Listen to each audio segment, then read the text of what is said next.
Hello everyone, Indie Brick Productions here with my review of the LEGO Star Wars set 4477, the T-16 Skyhopper. This set was released back in 2003. It came with 96 pieces, the one T-16 Skyhopper pilot, as well as the T-16 Skyhopper build. All that for $15. So, it's a pretty good value. With that out of the way, let's take a look at the instruction manual. Taking a look at our instruction manual here, you can see the T-16 Skyhopper build, as well as the LEGO and Star Wars logos. And yes, back in the day, these did come folded, so you're not going to be able to escape folded instruction manuals. And then in the back, you can just see some more kind of promotions for the TIE Bomber of that year and some of the Star Wars minis from that year as well as kind of the LEGOStarWars.com ad. So overall, a pretty simple instruction manual. I always like to take a look at these older boxes. I think they have a nice little charm to them. You can see how it's been dented over the years from the seller that I bought it from. I did buy this for $30, so that's not a bad price. And on the bottom, you can see some sand dunes as well as on the side. And then you can see some stars as well as our little T-16 Skyhopper pilot guy. So I like that, how they were able to include that. And then on the back, it shows some of those classic alternate builds, as well as some images from the movies of Luke playing with his model of the T-16 Skyhopper, as well as some of the other sets from that year, including the Jabba's Message. So I have done a review on that one, so make sure you go view that. And that's pretty much the box for you. Here is our T-16 Skyhopper pilot. He has some nice little red legs, as well as a black hip piece and some black gloves, which complements the overall red aesthetic of his kind of pilot outfit. Very different than the Rebel outfit, which is in orange. And you can see how he has some little pockets up in the front, as well as kind of like this little silver insignia here, whoops, as well as a little black kind of shirt under there, which I was very pleased to see that level of detailing on this figure, especially coming from a figure from 2003. And then you can see a nice little red helmet here, which is pretty common for these Star Wars sets, including some of the pod racers and other pilots.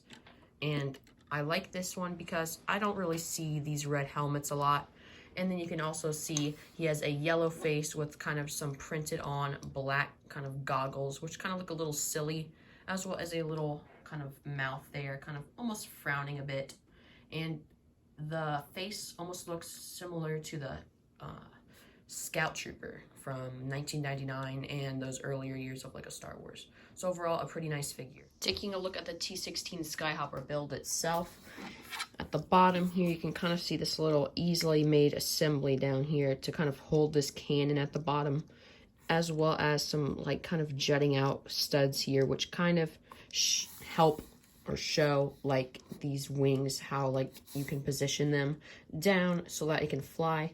And then on the back here, you can kind of see this little red, trans red dish, which is supposed to be the engine, I guess. And then these wings are on hinges, the older hinges you can see right here. The older type and not the click hinges. And then they just kind of glide down nice and simple. Not going to make those annoying click noises. And they do kind of like prop up a little bit once they touch the ground, so they're not completely flush. But it's okay, I guess.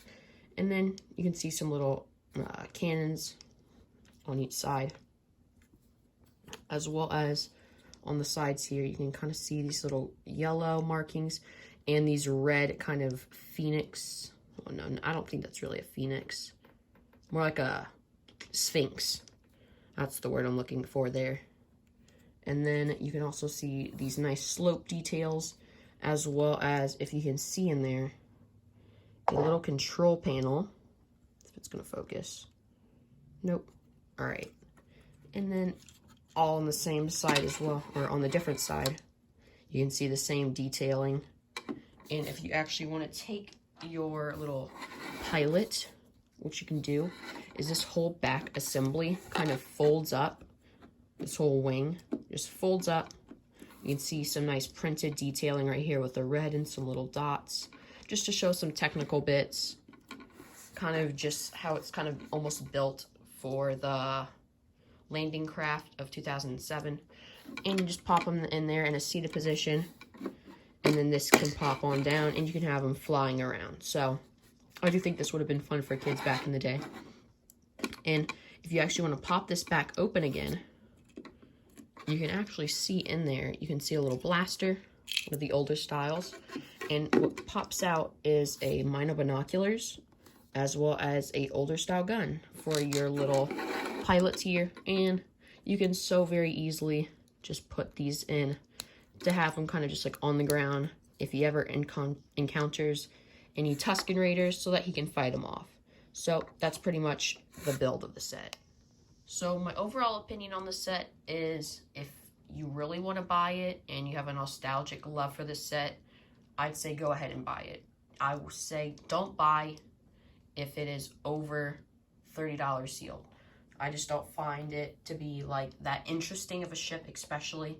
I think you can get a lot of newer ships from 2020 and 2019 that are still available, and you'll love them a lot more, and there are a lot more iconic ships out there. So really, this set is just if you want to get it and you have a nostalgic love for it, or just for the ship, or if you just want to collect every LEGO Star Wars set. So that's going to do it for me today. If you guys did go on and like the video, please like and subscribe, because we're going to be coming out with some more awesome content later in October. We're going to be having a lot of Halloween type reviews, as well as a plethora of Star Wars reviews. So that's going to do it for me today. Indie Brick Productions is out, and may the brick be with you.